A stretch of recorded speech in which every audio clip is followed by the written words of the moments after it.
ciidamada xoogga dalka Soomaaliyeed ayaa howlgal qorsheysan waxa ay ka sameeyeen tuulada Bukare oo hoos tagta degmada Maxaasi ee gobolka Hiiraan halkaas oo ay aad ugu xooganayeen xubno ka tirsan ururka Al-Shabaab.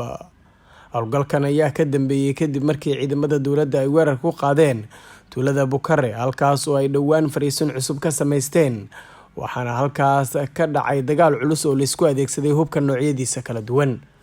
taliyaha guutada shanaad qaybta 27aad Maxamed Xasan Ibraahim Baakay ayaa waxa uu sheegay in howlgalkan ay ku burburiyeen saldhig weyn oo Al-Shabaab ay ku lahaayeen tuulada Bukare isla markaana ay ku dileen 12 dagaalame oo ka tirsan dagaalyahanada Al-Shabaab. waxa uu sidoo kale sheegay in howlgalka uu yahay mid ay weli sii wadi doonaan kana wadi doonaan tuulooyinka hoos yimaada degmada Maxaasi ee gobolka Hiiraan ayna si weyn u xaqiijin doonaan amniga guud deegaanadii ay kala wareegeen Al-Shabaab. Toddobaadyadii la soo dhaafay deegaano ka tirsan gobolka Hiiraan gaar ahaan kuwa hoos yimaada degmooyinka Matabaan iyo Maxaas ayaa waxaa ka socday howlgallo ay wadeen ciidamada dowladda Soomaaliya oo weheliyo gudoomiyaha gobolka Hiiraan iyadoo howlgalladaas weli ay socdaan laguna